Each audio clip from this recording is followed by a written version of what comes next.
Welcome everyone to Daf Yomi 1 week at a time. We are in Masechet Ketubot, and today is our 8th lesson, and we are going to be reviewing Daf 49 to 55. Um, and just the top of 49 will just finish off the idea of, again, the betrothed maiden. The Gemara tells us that, again, as we mentioned last week, we're going to be very particular with understanding the verses. And therefore, when she's called a maiden, it means she needs to be a young girl between 12 and 12 and a half. She needs to be a virgin before the incident happened, and she needed to live in her father's house.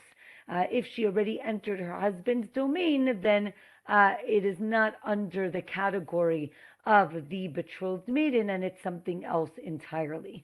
We're going to start a new Mishnah, and the new Mishnah is going to start an interesting, larger discussion about obligations that a father has to his children, sons and daughters. So the Mishnah tells us on Daf 49 that a father isn't obligated to support his daughter, and when he dies, the sons inherit the father, and the daughters are supported from the father's estate only after he dies.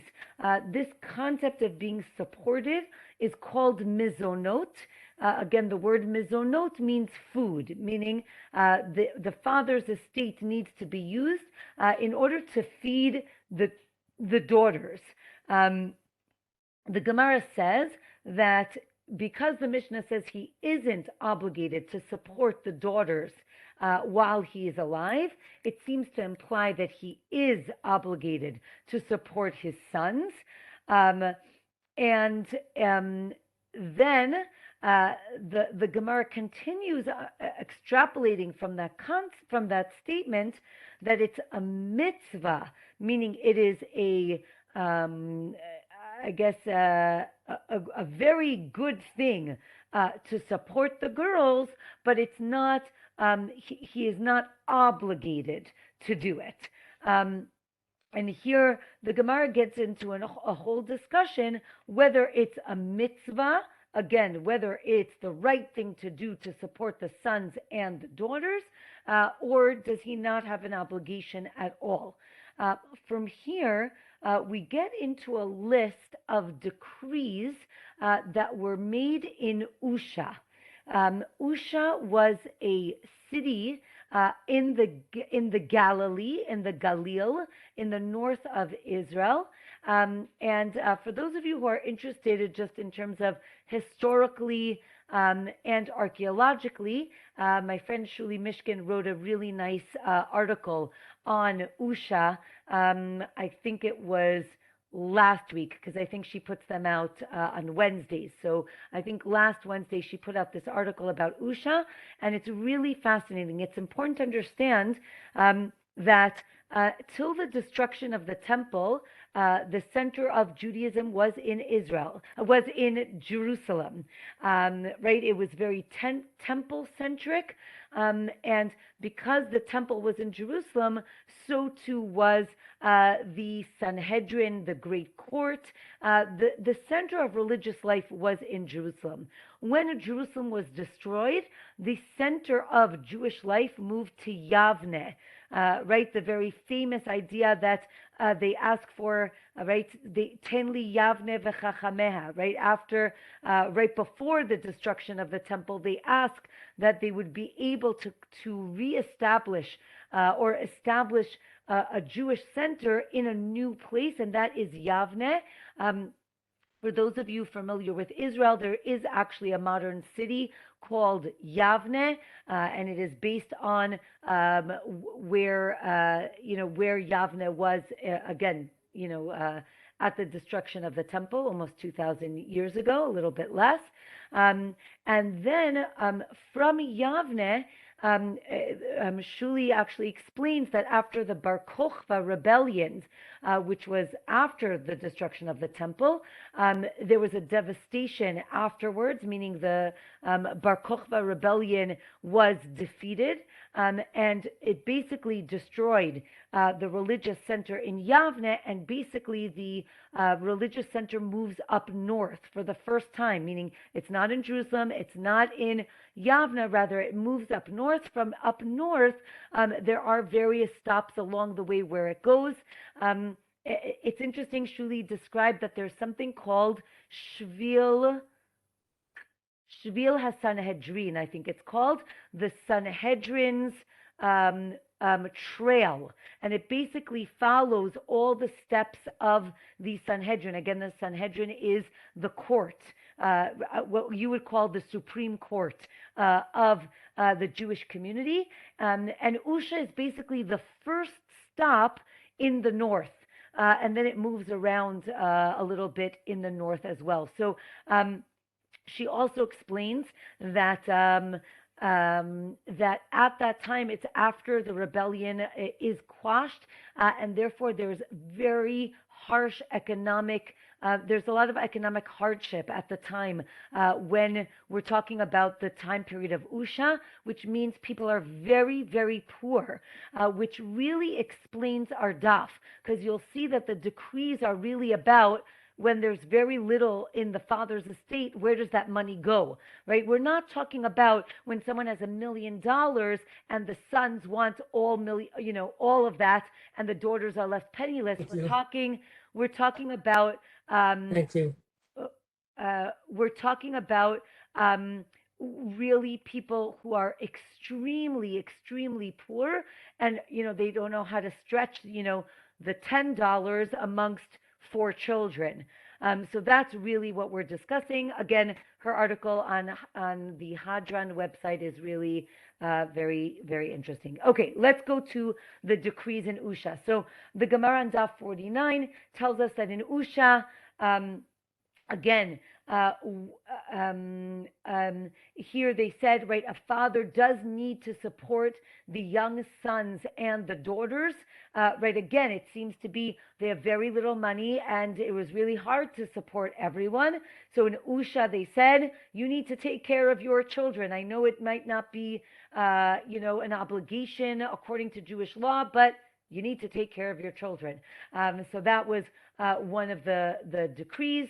Another one was if you write away all of your property to your children when you're still alive, the children then have to support their parents, because if the parents gave the children all the money, how are the parents going to live? So then the children need to support the parents.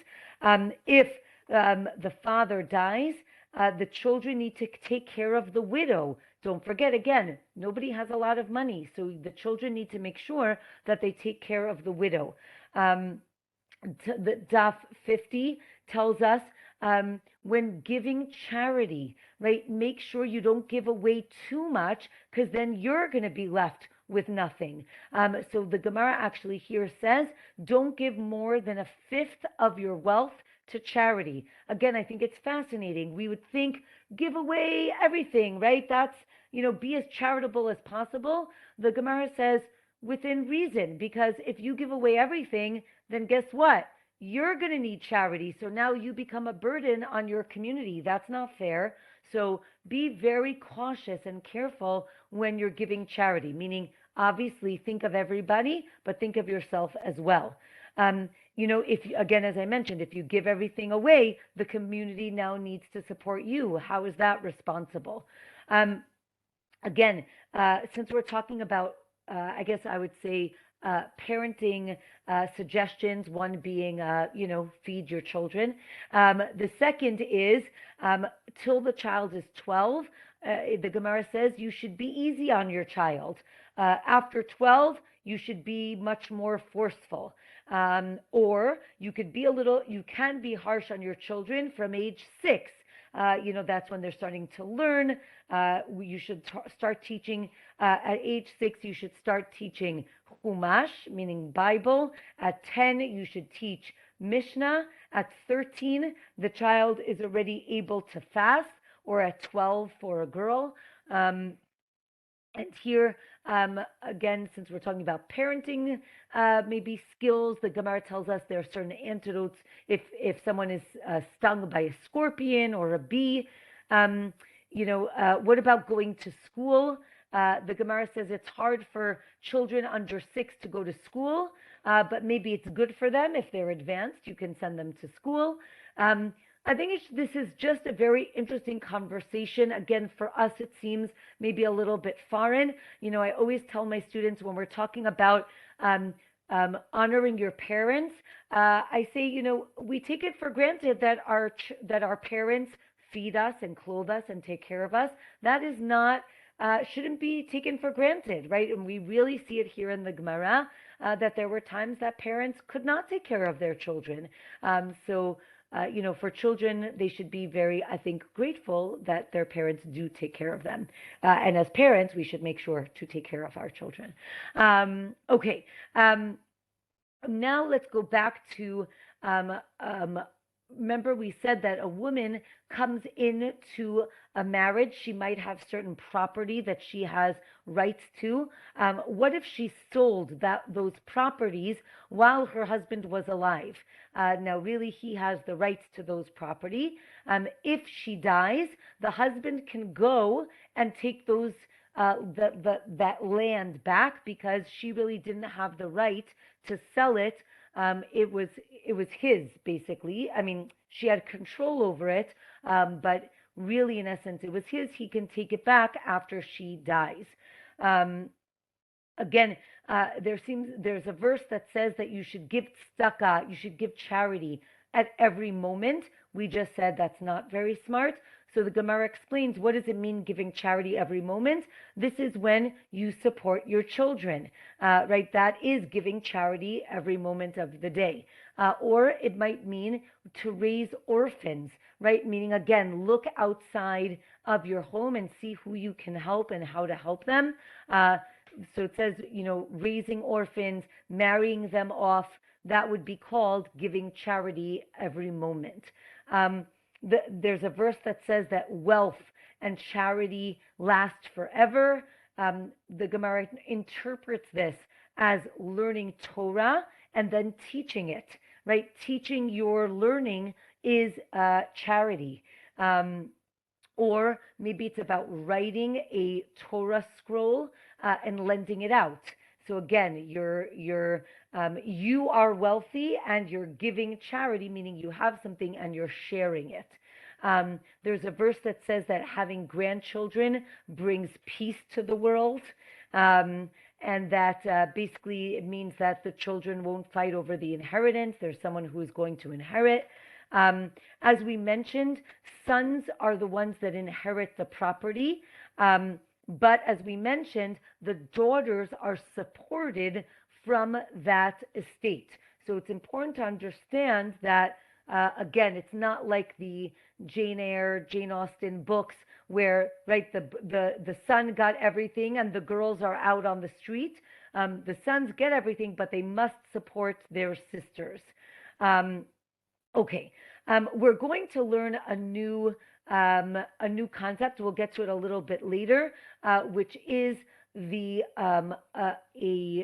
I guess I would say a supplementary or a part of the Ketubah, which is written to the male sons of the woman, basically the wife's male sons, and it's a clause that's written into her Ketubah that ensures that her sons inherit her property and that they're not divided up between all of the father's children. Remember, a man can have more than one wife, so therefore he can have children from different wives. This clause is there to ensure that this woman's sons inherit her property and that it's not divided equally between all of the husband's children. We're going to get back to that in a little bit. Now we said support, right? We use the word mizonot, right? Support for the wife or for the children. Does it really mean Is it coming from the dowry that the father gave the woman when she came into the marriage, or does it mean like actually really giving her food? Does it come only from property, or can it also come? It can also come maybe from movable objects. In the Gemara, the way we say is metaltalin. Metaltalin means movable objects. The the jewelry in the safe, the furniture, anything you can pick up and move around, as opposed to land, right? A person's estate is generally the land. So here, right, some say that to support the girl, that only comes from the estate, the land, and not from the, whatever's in the safe. Daf 51 gives us a story of an orphan that was given dates as her support. Some say that they were picked already, and that might prove that you can use movable items to support the girls. Others say, no, it was actually still attached to the tree, and therefore it's seen as land and not as movable items. The Gemara tells us that the court gives support to the male and the female orphans, right, the children, from land and from movable property of the father. So we see it can come from both.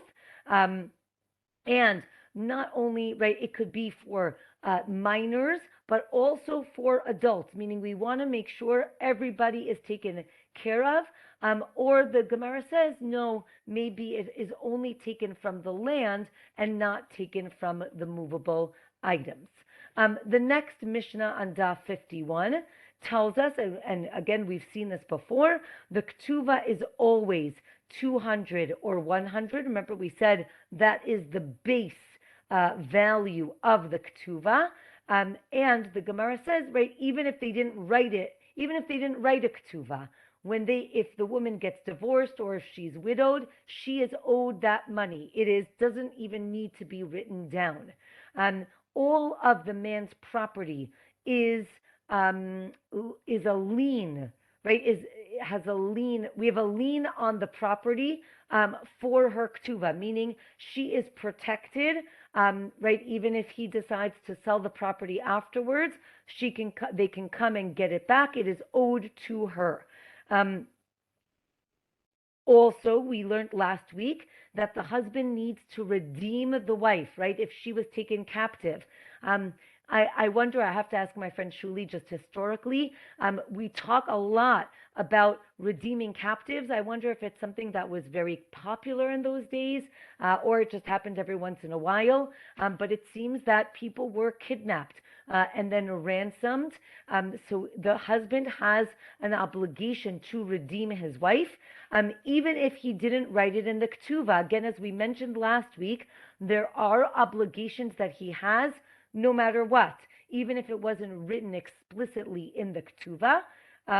He can't say, oh, I'm going to divorce her and then let her redeem herself, right? It doesn't work like that. He has a responsibility to her.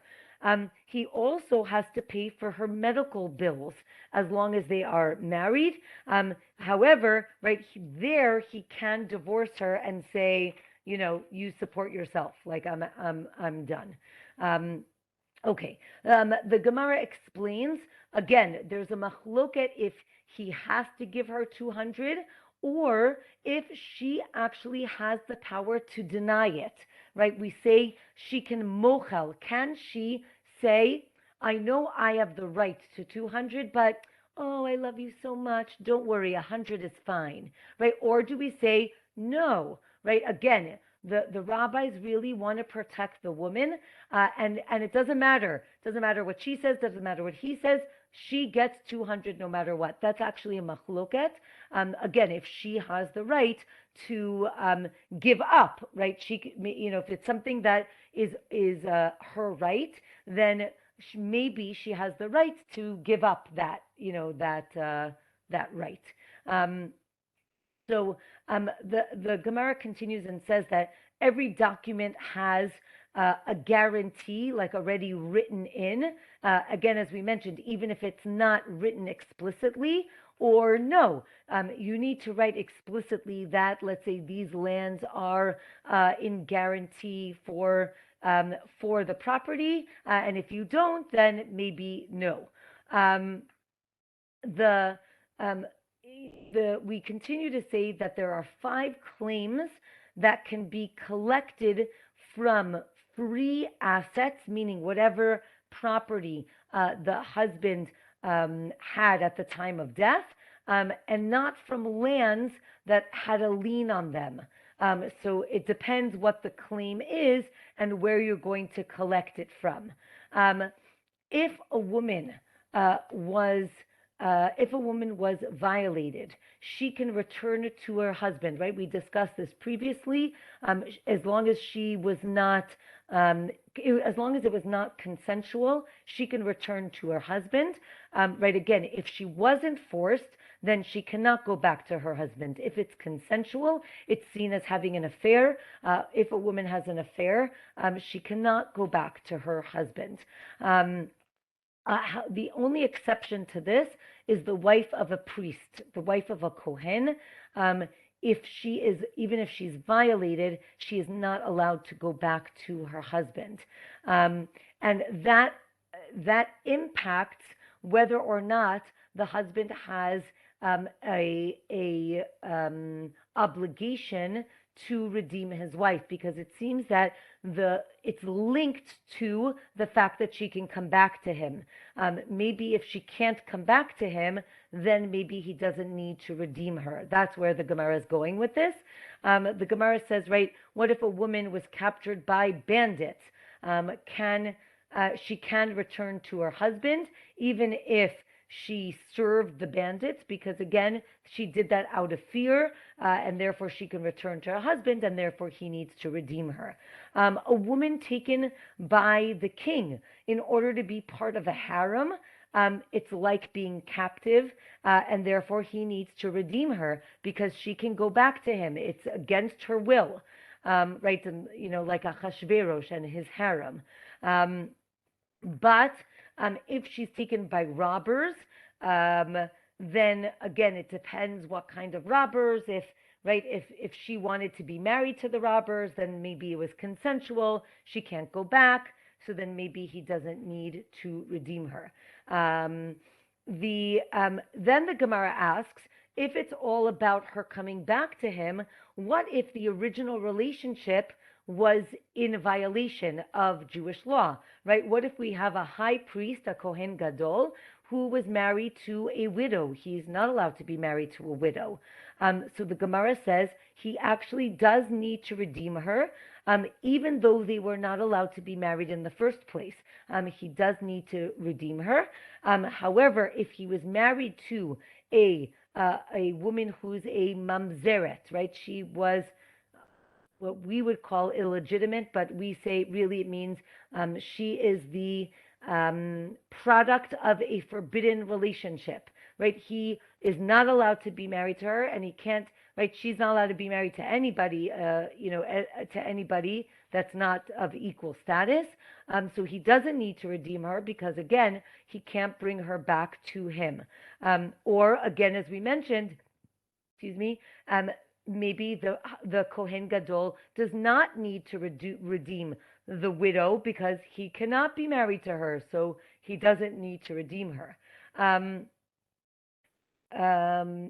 What if a woman vowed not to derive any benefit from her husband? Don't do this. We'll talk more about it in the next Masechet when we get to Nidarim, making vows.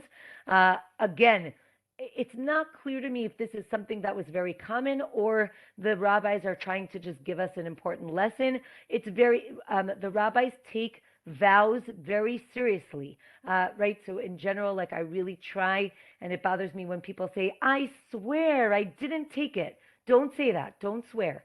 Like I believe you, but we take swearing very seriously. Though, of course, here we're talking about when people say, right, or when people say, I swear to God, don't do that. We take that very seriously. So let's say a woman said, right, they got into a fight. She doesn't, I don't know, she's mad at her husband and she says, right? I swear I don't want to have anything to do with you, right? I don't want to have any benefit from you. So what if she says that and then she gets captured?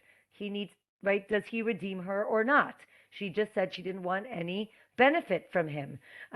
So the Gemara says, right, if he, now this is another important thing with vows, a husband has the right to annul his wife's vow if it has something to do with him.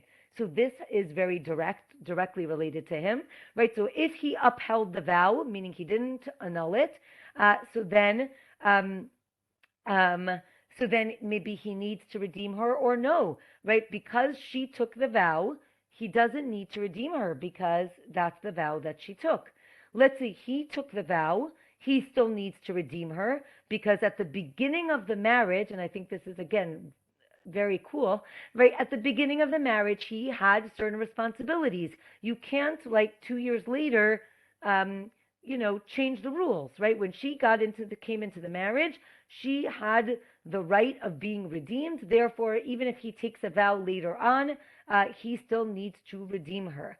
Um, Okay, if she was taken captive and then her husband died, so now we have the orphans, right, the inheritors, right? If he knew about it beforehand, before he died, so then the inheritors need to redeem her because it was his obligation. He knew about it, so it's as if he, I guess, like accepted that obligation. And then when he died, now they have that obligation. But if he didn't know about it beforehand, the orphans never took on that obligation, and then they do not need to redeem her. Um, or maybe they don't ever have to redeem her because, again, the father is different than the son, and his obligations are his, and their obligations are theirs. What if, and here again, like I think it's just fascinating, right? The Gemara says, what if the kidnappers ask for 10 times more than she's worth? Right? Again, interesting who's evaluating how much she's worth.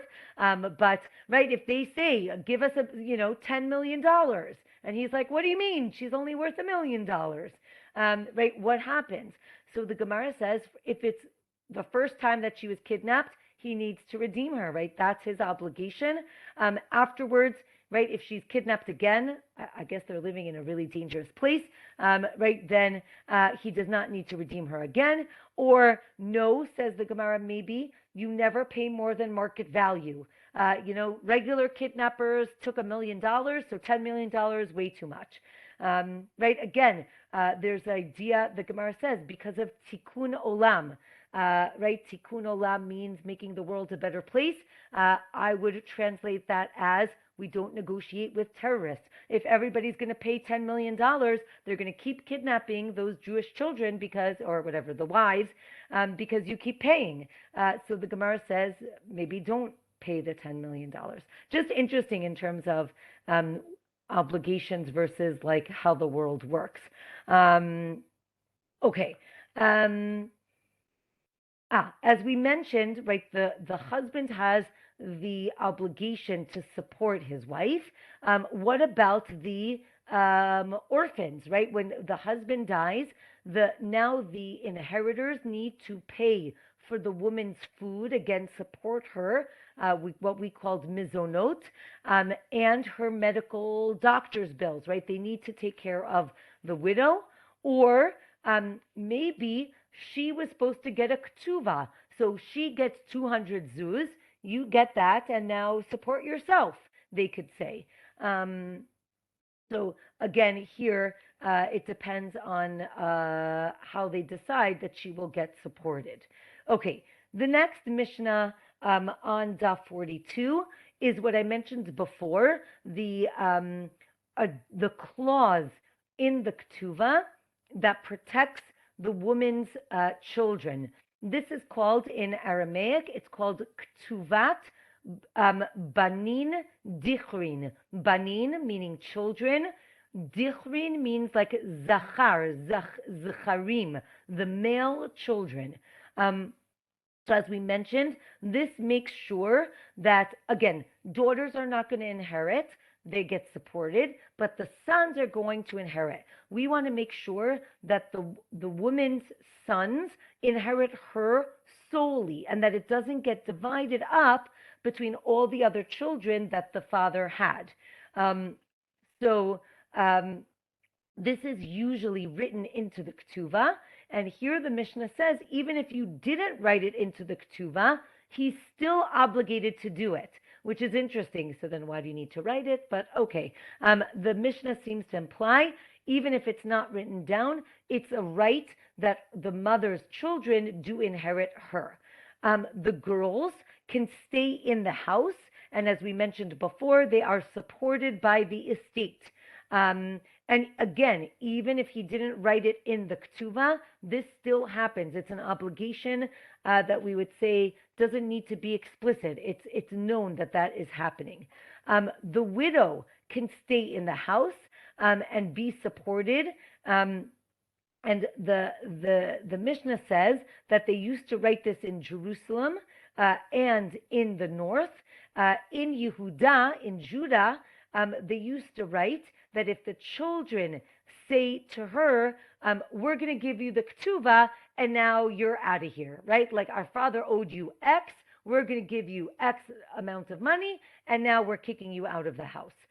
So we're going to discuss this in the Gemara.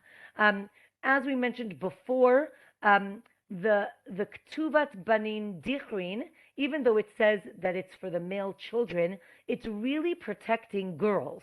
Why? Because we want to make sure that the father, right, think about it from beforehand. We want to make sure that a father, when he marries off his daughter, will give his daughter a really nice dowry. Because if he knows that his grandchildren will get that dowry eventually, he will be more generous. If he thinks, oh, it's going to be divided amongst the 10 other children, so then he's not going to give her all the property he wanted to give her, because why would I want to give someone else's children, right? Again, it's not his grandchildren, it's right, the husband's other children. So we want to make sure that he gives a good dowry. And from here, the Gemara says that a dowry should be up to 1/10 of the person's property. Again, we want the father to be generous to his daughter. And again, as we mentioned, the Gemara here talks about if the inheritance is, if the support is from the land or also from movable objects. Daf 53 tells us a story about writing dowries in the Ketubah, and there are different stories there. If a woman, again, the Ketubah is something that a woman is owed, and therefore it has value to the woman, and therefore, in theory and in practice, a woman can actually sell her Ketubah, right? She's basically selling her rights to whatever's written in the Ketubah. So the Gemara asks, if a woman sells her Ketubah to her husband, does she have banin dichrin? Like, does she lose the rights for her children to inherit her? What if she forgets it? Like, what if she, what happens with this Ketubah? The Gemara explains that why would she ever sell her Ketubah to her husband? It means she's having financial problems, right? And she'd rather have the money now than later on in the future. Maybe only selling part of it, and therefore when she sells it, she's getting her rights to the Ketubah, but she's not selling her children's rights to her Ketubah, and therefore they still exist. And that seems to be the law, that she can't sell away her children's right to the inheritance. What if she forgoes it, like her Ketubah? Then her children do lose that right, so don't do that. And as I mentioned, selling her Ketubah to her husband is as if she sold it to somebody else, so it's the same idea.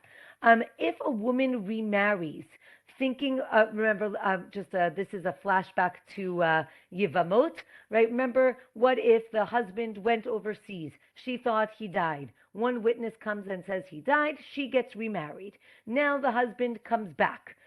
So really, they both need to divorce her. Now, what if she dies? So the Gemara says that neither husband's heirs inherit her ktuva, because now she's really married to two men. Like, what do we do about that? So the heirs do not inherit her ktuva. Some say that this is only a penalty in this case, because again, she should have done better research. In general, however, again, her children will still inherit her. Okay. Oh, what about, again, all of these things are a husband and a wife. What if they were just betrothed, right? They were engaged. They didn't get married yet.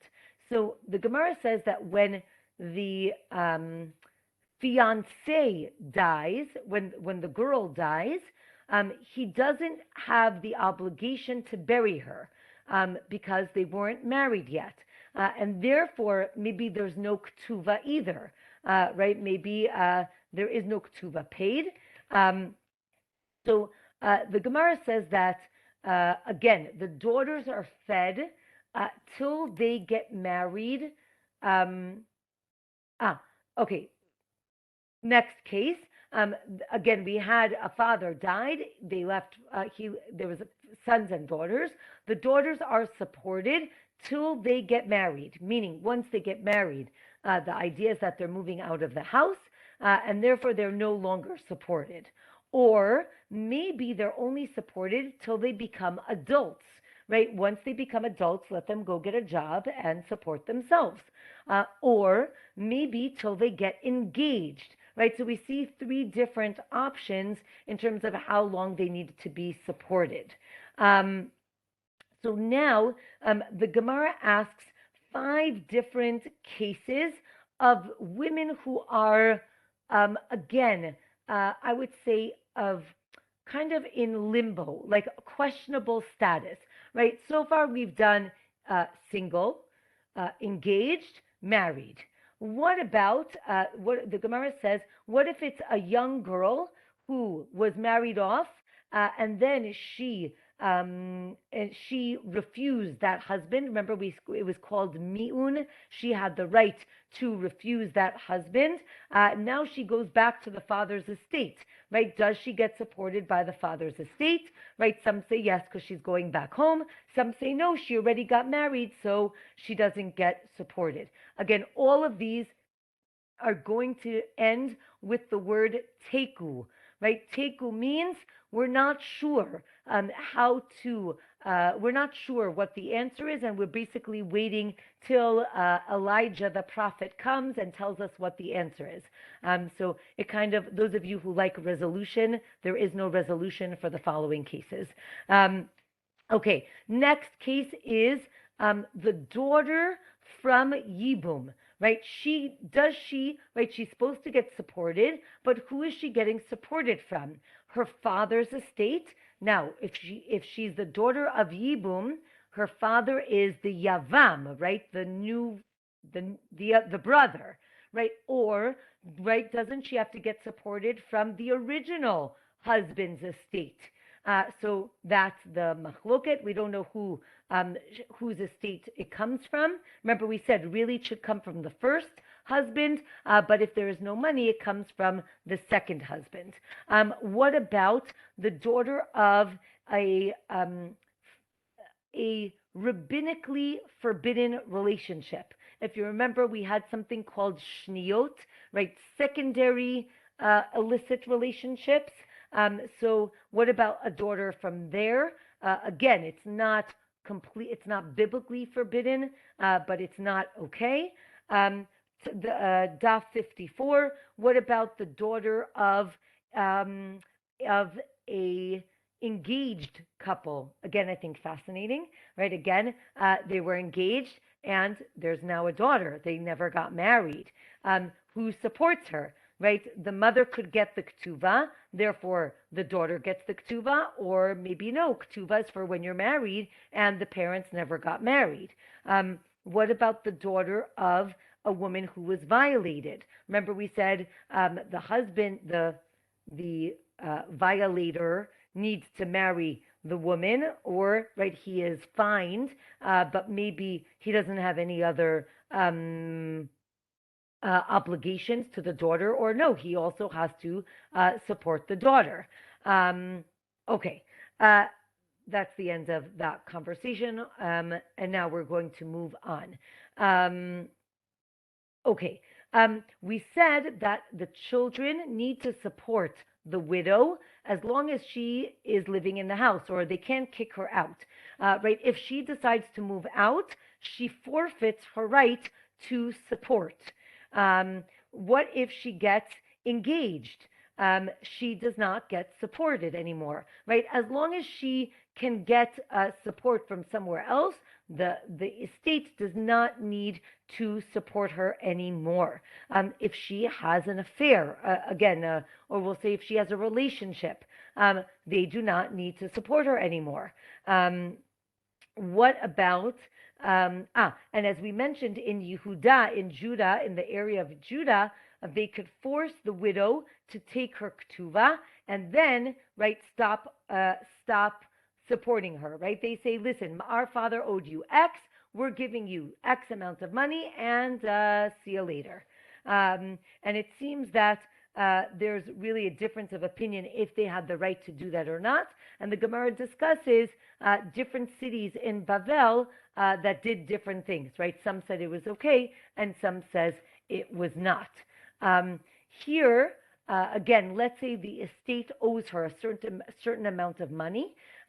There's a machloket if the court appraises the clothing that she's wearing when she shows up to court.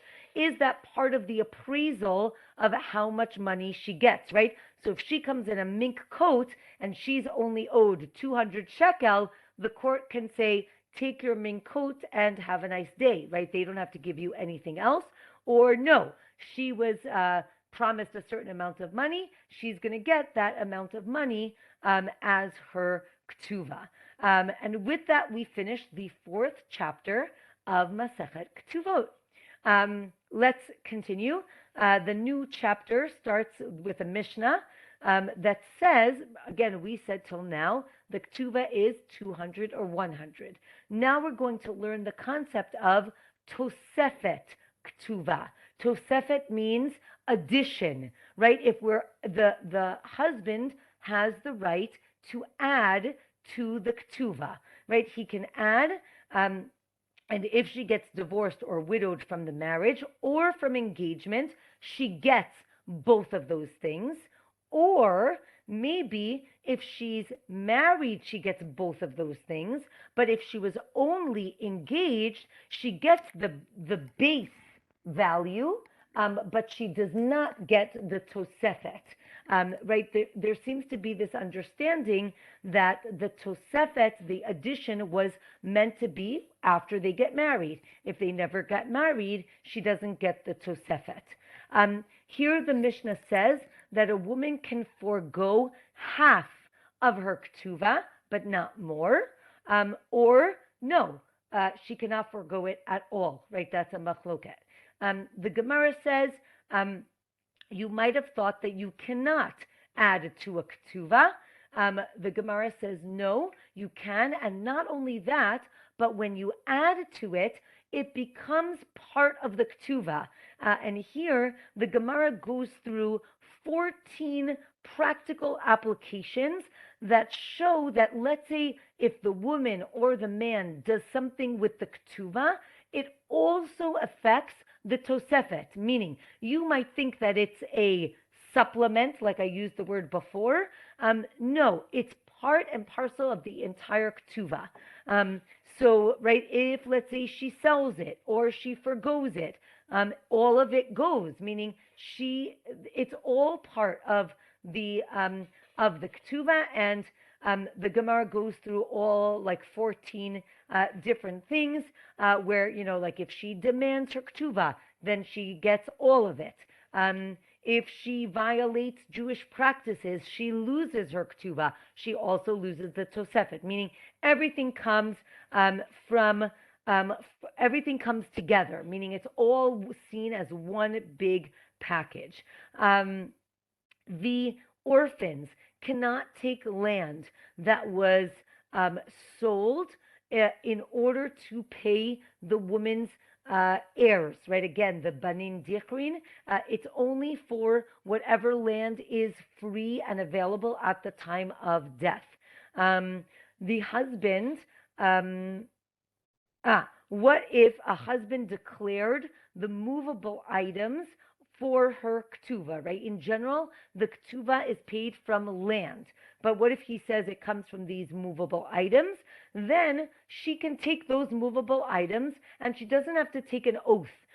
We're concerned that, right, if he says, right, all the jewels in the safe are for her ketubah, right? So at the time of death, she can take all the jewels in the safe. We don't have to be concerned that maybe he gave her something already, and therefore we would make her take an oath. Again, the importance of oath. Take an oath that she wasn't paid anything. Here, the Gemara says no. If he made this stipulation that you can give her everything in the safe, so then she can take it. What if these things were lost? You can't give her anything without an oath, meaning she needs to take an oath to say she wasn't given anything, or maybe she does not need to take an oath, meaning we trust that she's telling the truth and she gets everything she was owed. What if land, a certain piece of land, was designated for her ketubah? So then again, she can take that without taking an oath.